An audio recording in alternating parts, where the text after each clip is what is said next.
Everybody listen to We're Not Wizards, because we are the best, and we're not wizards, no matter what anybody says. Goodbye.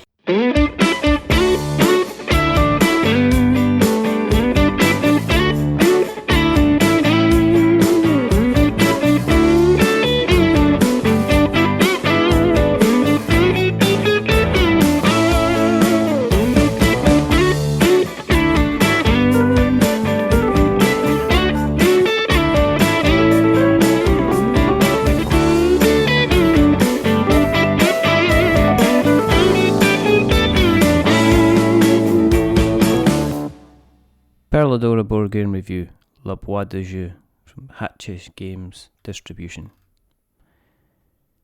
It has certainly been the season for bright and colourful number-based games. First we had the gentle and muted but highly brain-bending Haroba, a Sudoku mechanical machine of gardens and carp. Now we have the quite frankly fabulous technicoloured glory of Pearladora, which is like a mixture of squares and battleships, where the true player value of your diver is hidden from prying eyes until the very end of the game.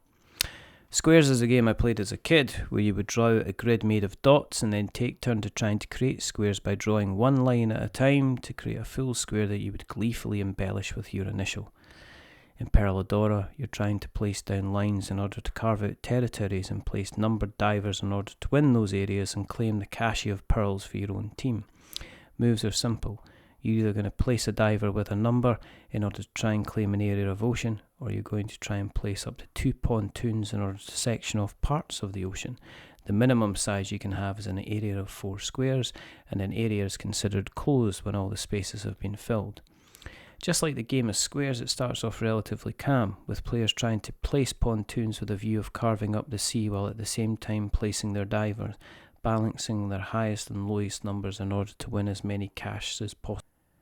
At some point, time will start to stretch as the merriment of placing simply tokens turns into calculations, as you're trying to weigh up dividing areas into smaller slices or trying to go for the victory by way of numbers. All of a sudden, Pearladora has you thinking, and at higher player counts where divers and their values become scarce, every placement really starts to count. You start to feel that the bright colours and wonderful illustrated characters were a trick to make you feel like this was some kind of a simplistic game for children. While it can be enjoyed by younger players in the room, there are definitely moments where you look someone straight in the eye as you slowly place down a couple of pontoons and gleefully block someone's best intentions. For those looking to up the ante even more, there are some advanced rules that add variable powers into the mix. You might want to spy on other players' tokens or reduce the value of them.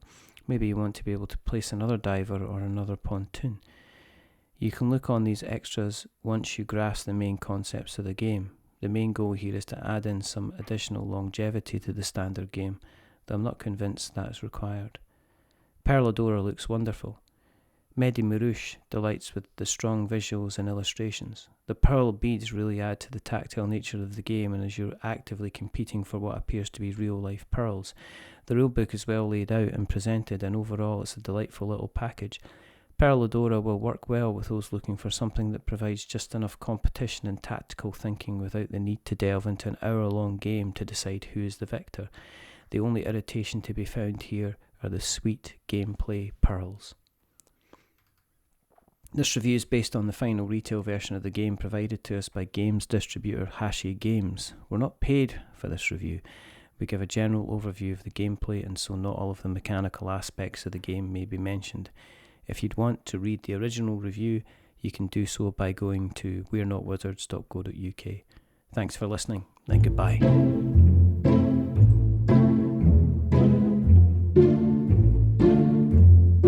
A wizard is never late.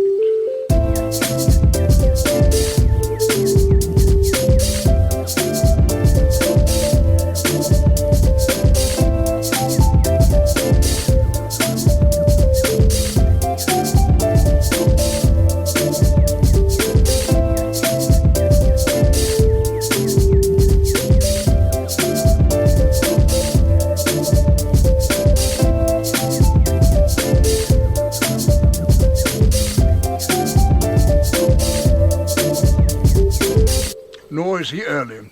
He arrives precisely when he means to.